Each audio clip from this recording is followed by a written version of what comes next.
안녕하십니까. 이어서 그 척추 질환에 대해서 강의를 맡게 된 대구 우리들병원 신경외과 전문의 이진규입니다. 이번 주에 비가 내리고 이제 주말에 다시 기온이 뚝 떨어진다고 하니까 우리 어머니 아버님들 건강에 유의하시기 바랍니다.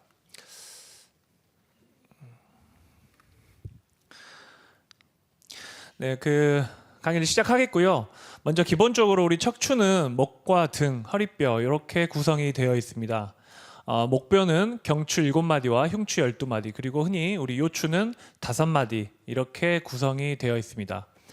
그 아래쪽은 천추와 미추, 엉치뼈와 꼬리뼈로 이루어져 있고 모두 붙어 있고, 마지막 꼬리뼈는 꼬리뼈가 퇴화한 흔적으로 저렇게 4마디로 구성되어 있습니다. 그래서 우리 척추 주변 구조물들을 제가 이렇게 그림으로 나타내 봤는데요. 먼저 앞쪽에 척추체, 우리 몸통 뼈가 존재하게 되고, 그 뒤쪽으로는 우리 머리에서부터 허리까지 내려오는 척추 신경 다발이 쭉 척추관을 따라 내려오게 되겠습니다. 그 사이에 척추뼈 사이사이에 추간공이라는 공간을 통해 척추신경이 이렇게 분지돼서 우리 팔이나 다리의 감각, 그리고 근력을 움직이는 운동신경을 담당한다고 보시면 되겠습니다. 그래서 이제 그 신경 주변을 더 자세히 보기 위해서 우리가 가로 단면을 통해서 본 사진입니다. 먼저 좌측에 있는 그림은 우리 경추뼈를 단면을 보여주는 그림이고, 오른쪽은 요추의 단면을 보여주는 그림입니다. 뒤에서 만져지는 이제 뼈 안쪽으로 해서 척추관이 있는데, 척추관의 뒤쪽은 우리 황색인대라고 하는 인대 구조물이 신경관 뒤쪽으로 위아래 뼈를 연결시켜주고 있다고 보시면 되겠습니다. 그 앞쪽에는 우리가 흔히 척추관 안쪽에 척추신경이 존재하고 있고, 이 바깥쪽으로 팔 쪽으로 감각이나 운동신경을 담당하는 가지신경이 추간공이라는 공간을 통해 분지되고 있는 모습을 보여주고 있습니다. 그리고 그림 아래쪽은 우리 흔히 추간판, 디스크라고 말하는 연골 조직이 존재하고 있습니다. 그래서 흔히 우리가 추간판이 터진다, 디스크가 터진다, 아니면 신경관 협착증이 있다, 이런 부분들은 이 신경관 주변의 조직들이 변성됨으로써 나타난다고 보시면 되겠습니다. 오른쪽에 있는 그림은 우리 요추를 단면을 보여주고 있는 그림인데요. 마찬가지로 후궁이라는 척추뼈 안쪽으로 황색 인대가 존재하고 있고, 그 안쪽에는 척추신경과 추간공을 따라 우리 가지신경이 뻗어나가는 모습을 볼 수 있겠습니다. 잠깐만요.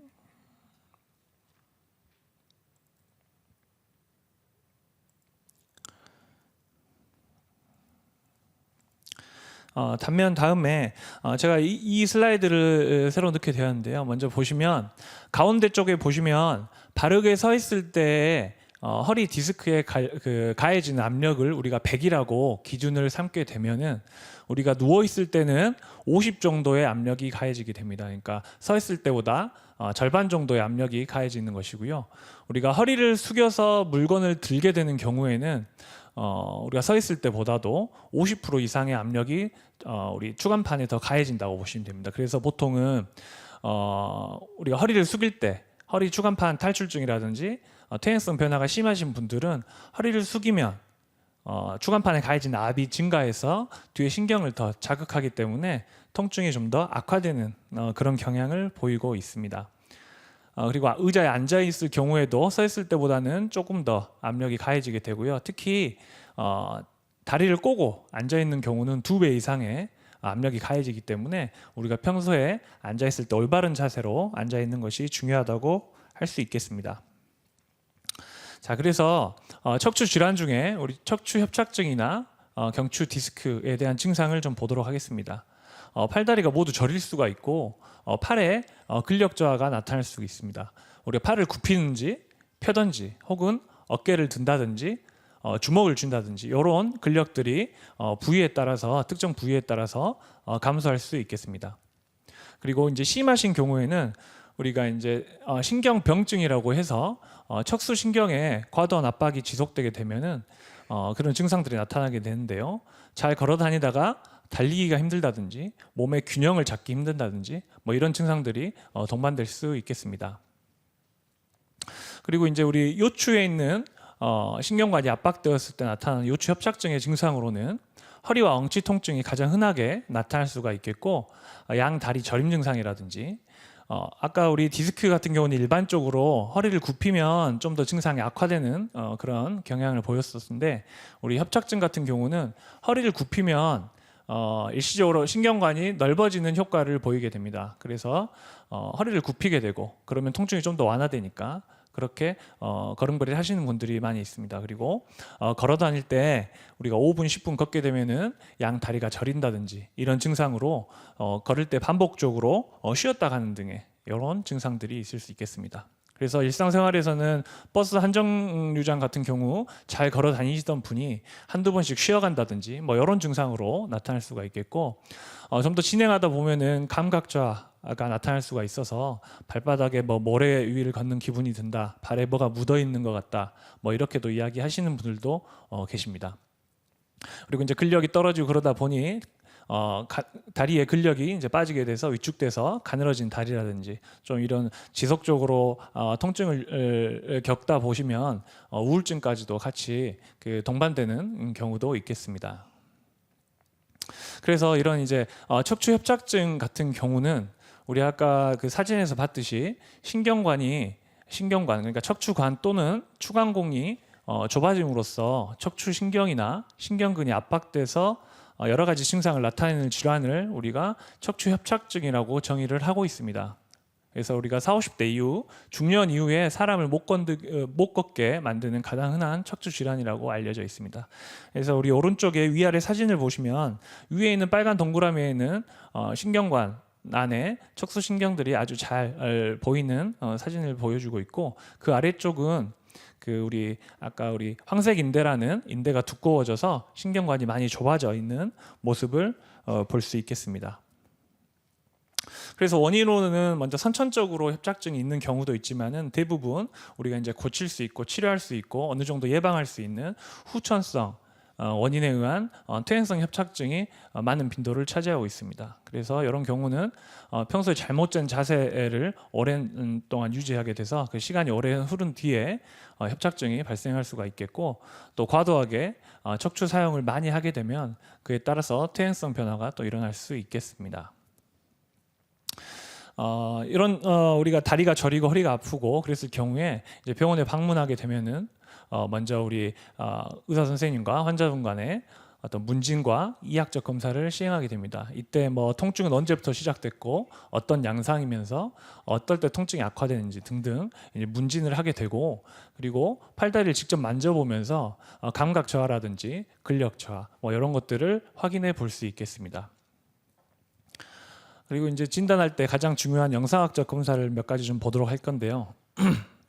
우리 이제 왼쪽 제일 세 가지 그림 중에 왼쪽에 있는 게 엑스레이 사진이고, 가운데가 이제 우리 CT 사진, 그리고 제일 오른쪽이 MRI 사진입니다. 우리가 엑스레이와 CT, MRI가 있는데 각각 우리가 정밀하게 볼 수 있는 그런 질환이라든지 그런 상태가 다르기 때문에 제가 하나씩 뒤에서 설명해 드리도록 하겠습니다. 자, 엑스레이 검사는 우리가 단순 방사선 촬영이라고 하고 일반적으로 척추뼈의 형태라든지 어떤 전체적인 모양과 밸런스를 보는 검사인데요. 이게 이제 CT나 MRI와는 차별점이 있는 것이 우리 몸을 굽히고 펴고, 그러니까 척추를 움직이면서 그 상태를 확인할 수 있다는 장점이 있습니다. 그래서 저기 빨간색으로 동그라미를 쳐놓은 부분이 있는데요. 가장 오른쪽에 3번, 4번, 그러니까 요추 3번에 전방 전이증이 관찰되는 모습입니다. 세 번째 그림이 환자분이 척추를 굽히고 있을 때 찍은 사진이고, 제일 오른쪽에 있는 거는 척추를 최대한 펴서 신전시킨 후에 찍은 사진인데 3, 4번의 척추가 앞으로 좀 밀려 있는 모습이 관찰됩니다. 이제 저런 경우를 저희는 전방 전이증이 있다고 이야기하고, 이 흔들림이 많은 경우에는 척추 불안정성이 있다고 이야기를 합니다. 이런 것들이 치료 방향을 결정할 때 매우 중요한 요소이기 때문에 이런 검사들을 시행하고 있습니다. 두 번째는 이제 CT 촬영인데요. 이제 엑스레이를 여러 장 찍어서 컴퓨터 처리를 한 후에 나타난 영상이 CT라고 생각하시면 됩니다.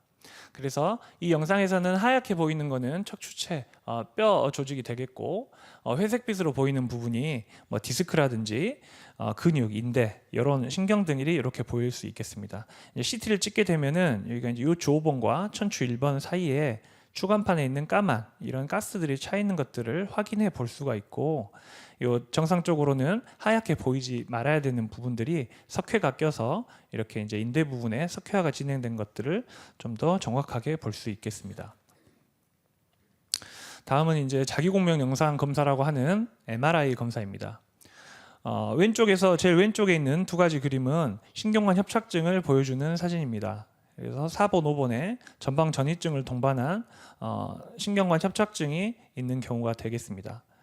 처음에 우리 정상적인 척추관을 봤었을 때 보였던 어떤 척수신경이 뒤에 이제 황색 인대가 두꺼워짐에 따라서 그 부분이 잘 안 보이게 되는 경우가 되겠고, 이 두 번째 사진은 그 가운데 있는 신경관 바깥쪽에 충안공이라는 공간에 디스크가 터져가지고 이렇게 막고 있는 모습을 보여주고 있습니다. 이 빨간 원 위아래쪽으로는 척추 가지신경이 하얀 이제 지방이라든지 이런 그 사이로 잘 나오는 모습이 관찰되는데, 요 3, 4번 같은 경우는 협착증과 추간판 탈출증으로 인해서 신경이 꽉 막혀 있는 모습이 관찰되고 있습니다. 그리고 이제 보통 여기 이제 강의 들으러 오시는 분들이 좀 연세가 좀 되신 어르신들이기 때문에 제가 한 가지 사진을 좀 더 추가했는데요. 요 마지막에 있는 사진이 우리 추체 압박골절, 우리 뭐 그 낙상이라든지 뭐 갑자기 주저앉고, 혹은 뼈가 매우 약하신 분들은 기침을 하다가도 이렇게 압박골절이 나타날 수가 있는데, 우리 MRI 검사를 통해서 이게 급성 골절 여부를 확인할 수 있는 그런 좋은 검사가 되겠습니다. 그리고 이제 마지막으로는 자기 공명 척수 조영술이라는 게 있습니다. 예전에는 이제 주사 바늘을 직접 신경관 안쪽으로 투여를 해서 조영제를 쏘고 이런 이제 조영술을 시행하게 됐었는데요. 요즘은 이제 기계가 많이 발전하고 기술이 발전함에 따라서 이런 협착증이 있는 환자들을 안에 이제 척수 안쪽에는 우리 뇌척수액이라는 물이 흐르게 되는데, 그 물이 잘 흐르는지를 보는 검사입니다. 보시면 오른쪽에 길쭉한 그림에는 하얗게 쭉 물줄기가 잘 내려오다가 이 두 군데에서 끊어져 있는 모습이 관찰됩니다. 이런 것들을 보고 우리 치료 방향을 결정하는데 도움을 줄 수 있겠습니다. 그래서 이제 이런 협착증이라든지 추간판 탈출증, 여러 가지 척추 질환에서 단계별 치료 원칙을 나름대로 이제 세우고 있는데요. 먼저 첫 번째 아래 계단에서는 우리가 이제 보존 쪽 치료라고 해서 뭐 약물 치료라든지 뭐 스트레칭, 어떤 올바른 자세를 꾸준히 좀 해본다든지 이런 치료들을 해볼 수가 있겠고, 이런 치료를 통해서도 증상이 점점 악화되고 일상생활 하기 힘들 정도의 통증이 지속된다고 하면 병원에 방문하셔서 우리 척추 주사 치료라든지 혹은 뭐 신경 성형술, 풍선 확장술 등의 시술 등을 고려해 볼 수 있겠습니다.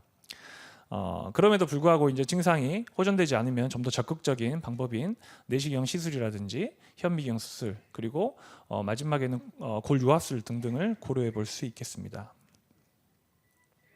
그래서 이제 치료를 할 때 우리가 이제 비수술적 치료법으로는 뭐 약물 치료, 물리 치료, 운동 치료하고 뭐 신경 주사 치료 등등으로 나눠 볼 수 있겠습니다.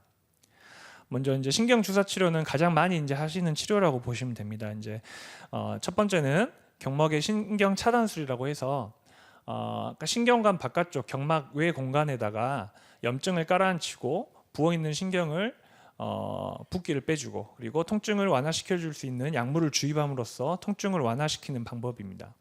그리고 부위에 따라서 신경근 차단술을 통해서 이런 주사 치료를 시행할 수 있겠습니다. 엑스레이를 보면서 주로 진행을 하는데요. 위에 보시면 경추에도 신경 차단술을 시행한 경우, 그리고 가운데 그림은 요추에 신경 차단술을 해서 이 조영제를 통해서 이 특정 신경에 정확히 약물이 들어가는 것을 확인할 수가 있겠고, 요즘은 CT나 초음파를 이용해서도 이런 시술을 시행할 수 있습니다. 그래서 이런 비수술적인 치료의 장점으로는 우리가 이제 절개를 하지 않고 주사 바늘이 들어가게 되니까 따로 절개를 시행하지 않는다는 장점이 있고, 전신 마취를 하지 않기 때문에 어떤 질병을 가지고 계시거나 혈압, 당뇨, 그리고 고령, 이런 고위험 환자군에서도 비교적 안전하게 시행할 수 있는 장점이 있는 치료입니다. 시술 시간은 보통 20분 내로 빠른 시간에 진행이 될 수 있겠고 바로 시술 후에 일상생활이 가능하다는 장점이 있습니다. 그래서 좁아져 있는 신경관에 경추신경 성형술 같은 경우는 얇은 카테터를 그 신경 안쪽으로 넣어서 들러붙어 있고 유착이 심한 곳에 유착을 풀어주고 그리고 약을 직접 투여하는 이런 치료가 되겠습니다. 요추신경 성형술은 마찬가지 우리 몸에 정상적으로 존재하는 꼬리뼈 쪽의 구멍을 통해 얇은 관을 병변이 있는 곳까지 쭉 올려주게 돼서 그 후에 조영제와 들러붙어 있던 신경과 주변 구조물을 박리시킨 후에 약물을 투여함으로써 치료될 수 있겠습니다. 풍선 확장술 같은 경우는 아까 우리 그 가운데에 있는 신경관이 좁아져 있는 것 이외에 추간공이라는 것도 협착증으로 인해서 증상이 나타날 수가 있고 그곳에 얇은 카테터 끝에 풍선처럼 생긴 거를 이제 위치시킨 후에 여기를 넓혀줌으로써 좁아져 있는 신경관을 넓혀주는 시술이라고 보시면 되겠습니다. 그런 경우에 우리가 이런 비술적 처치에도 시술이나 이런 것들에도 불구하고 증상 호전이 없고 일상생활에 계속 불편감을 느끼시는 경우는 일단 수술적 처치를 고려해 볼 수 있겠습니다. 그 외에도 근력이 떨어진다든지 이런 상하지 근력 저하가 있는 경우도 시술 대신에 수술적 처치를 고려하는 게 맞겠습니다. 심한 경우는 감각저하와 동시에 대소변 장애까지도 나타날 수가 있고 이런 경우는 우리가 적극적으로 수술을 고려해 봐야 되는 경우라고 생각하시면 되겠습니다. 그래서 수술적 치료를 할 때는 첫째는 어느 위치든지 신경 압박이 되어 있는 부분을 제거한 후에 신경 압박으로 인한 통증 및 마비를 개선하는 것을 첫 번째 목표로 하고 있습니다. 그리고 척추뼈의 움직임이 과도할 경우에는 척추뼈를 고정시켜 줌으로써 이 움직임을 제한시켜 주게 되고요. 병변이 여러 군데인 경우에는 환자분이 지금 증상을 호소하는 그 부분을 찾아서 그 부분만 수술하는 것이 정상적인 신체 조직을 최대한 보존시키면서 최소 침습 치료법이라고 하여 그런 식으로 저희가 수술적 치료 원칙을 잡고 수술을 시행하고 있습니다. 그래서 크게 수술적 처치로는 내시경을 이용한 수술적 처치가 있겠고 미세 현미경을 통해서 절개 후에 수술을 진행하는 경우가 있겠습니다. 먼저 국소마취 하에 우리가 정상적인 몸 쪽에 있는 구멍을 통해서 내시경을 통한 수술적 처치입니다. 이런 경우는 협착증이 있는 경우는 진행하지 못하고 추간판 탈출증, 디스크가 터져 있는 경우에 그 디스크를 제거하기 위해 국소마취를 통해 이런 1cm 정도의 내시경이 들어갈 구멍을 뚫고 시술을 하는 경우입니다. 그래서 두 가지 정도의 측례를 보시겠는데요. 우리 4, 5번에 이렇게 이제 퇴행성 변화와 더불어 볼록 튀어나와 있는 추간판 탈출증을 볼 수 있겠습니다. 환자분은 36세 여자 환자분이셨고 되게 젊으신 분이셨는데 오른쪽 다리에 극심한 통증으로 근처 병원에서 주사 치료라든지 여러 가지 뭐 보존 치료 후에도 증상 호전이 없어 내원하셨고 그 내시경 치료를 통해서 터져 있는 디스크가 잘 제거되고 눌려 있는 신경근이 잘 풀려 있는 모습을 확인할 수 있겠습니다. 두 번째로 56세 남자 환자분이셨는데요. 3, 4번에 왼쪽으로 똑같이 터져 있는 디스크입니다. 마찬가지로 내시경을 통해서 국소마취 하에 터져 있는 디스크를 제거하고 수술이 증상이 호전되었던 케이스입니다. 그리고 이제 내시경으로 통한 수술적 처치 두 번째로는 이제 한방향 내시경 수술이 있습니다. 이런 경우는 저 같은 경우는 1cm 정도의 작은 구멍을 뚫고 그 병변에 병변이 있는 부위를 제거하는 건데요. 저 같은 경우는 주로 이제 경추 목 쪽에 있는 병변 같은 경우는 한방향 내시경을 사용해서 수술을 진행하고 허리 쪽은 제가 구멍을 2개를 뚫고 양방향 내시경을 통해서 수술을 진행하고 있습니다. 뭐 이러한 수술법은 이제 모든 환자에서 전부 다 이루어질 수 있는 건 아니고요. 어떤 이제 환자분의 어떤 특성이라든지 병의 특성에 따라 필요한 경우에는 현미경을 통해서 절개술이 필요한 경우도 있다는 것을 꼭 알고 계셔야겠습니다. 먼저 첫 번째는 5, 6번에 오른쪽에 터져 있는 디스크가 있었던 환자분이십니다. 오른쪽으로 팔의 근력이 떨어지고 감각이 떨어져서 이제 내원하셨던 분이신데요. 한방향 내시경을 통해서 터져 있는 디스크가 잘 제거되고 신경이 잘 풀려 있는 모습을 볼 수 있겠습니다.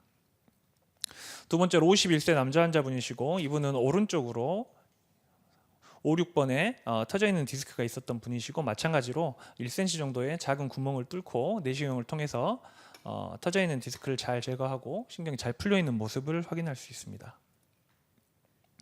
우리가 이제 또 내시경을 통한 수술 처치 중에 이제 양방향 내시경 수술이 있습니다. 사진에서 보시다시피 한 0.7cm 정도 되는 구멍 2개를 뚫고 수술을 진행하게 됩니다. 57세 여자 환자분이셨고 우리 요추 5번과 천추 1번에 오른쪽에 터져 있는 디스크를 양방향 내시경을 통해 잘 제거되어 있는 모습을 볼 수 있겠습니다. 이 같은 경우는 우리 5번, 1번에 추간공에 터져 있는 디스크와 협착증을 동반한 경우인데요. 양방향 내시경을 통해서 여기 까맣게 터져 있는 부분과 좁아져 있는 신경을 잘 풀어서 신경이 잘 나가는 모습을 볼 수 있겠습니다.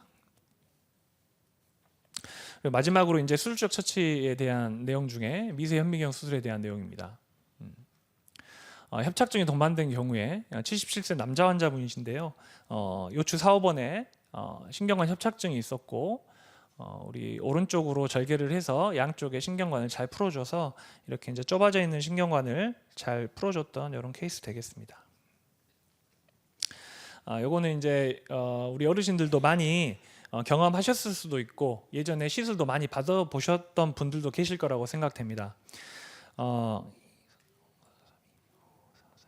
요추 2번을 엑스레이 상에서 요추 2번에 몸통의 압박골절, 그러니까 추체 높이가 감소되어 있는 모습이 관찰되고 MRI상 이건 급성골절로 진단된 환자입니다. 환자분 심한 허리 통증이니까 우리가 보통 누워 있을 때는 통증이 좀 호전되고 앉아 있거나 일어나면 통증이 악화되는 경우입니다. 우리가 위에서 아래로 척추 뼈에 가해진 압력이 증가하기 때문에 이런 통증 양상이 나타나게 되는데요. 시멘트를 그 골절된 곳에 주입함으로써 통증이 많이 호전돼서 현재 이제 잘 걸어다니고 있는 그런 상태가 되겠습니다. 그래서 이제 우리가 이제 척추 건강을 위해서 어떤 것이 바른 자세고 어떤 게 나쁜 자세냐, 어떻게 보면은 너무 많이 주변에서 들으시고 많이 아시고 계신 내용이실 건데요. 만약에 운전을 하신다고 하면은 운전대와 우리 팔 사이에 약간 구부린 상태가 좋겠고 허리는 똑바로 핀 상태에서 전방을 주시하시면 좋겠습니다. 흔히 이제 이렇게 목을 앞으로 많이 굽히고 이렇게 이제 운전하시는 분들이 많은데 이거 운전뿐만 아니라 앉아 있을 때도 척추를 곧게 펴는 것이 되게 중요합니다. 이 자체를 유지한다는 것도 힘들거든요. 항상 앉아 있을 때 바로 앉아야 된다는 인식이 있어야 이렇게 허리를 똑바로 펴고 앉아 계실 수가 있습니다. 그리고 무거운 물건을 들거나 어떤 이런 이제 활동을 하실 때는 허리만을 이용해서 드는 것보다도 무릎을 함께 굽혀줌으로써 무게를 좀 분산시키는 게 좋겠습니다. 그리고 이제 척추 통증이 있을 때 우리가 이제 피해야 하는 운동은 당연히 어떤 격렬한 운동, 근력을 많이 사용하는 이런 운동들은 피해야 되겠고 어떤 골프나 테니스, 스쿼시나 이런 한 방향으로 움직이는 그런 운동들은 좀 피하시는 게 좋겠습니다. 그래서 이제 건강한 척추를 위해 어떤 운동들이 좋겠냐 보면은 수영 같은 경우는 우리 이제 디스크에 가해지는 압력, 중력으로 인해서 디스크에 가해지는 압력이 매우 이제 적기 때문에 이런 수영을 통해서 허리 직립근이라든지 이런 주변 근육을 강화시켜 줄 수 있겠고 굽히지 않은 바른 자세로 걷는 것 또한 좋은 운동이 되겠습니다. 그리고 자전거를 타는 것도 많이들 여쭤보시는데요. 허리를 굽힌 자세에서 자전거를 타면 오히려 독이 될 수 있기 때문에 허리를 꼿꼿이 펴서 안장 높이를 잘 조절해서 타시는 게 중요하겠습니다. 그리고 높지 않은 많이 무리하지 않는 선에서 등산이라든지 이런 조깅 같은 것들도 아주 좋은 운동이 되겠습니다. 제가 오늘 준비한 내용은 여기까지고요. 감사합니다.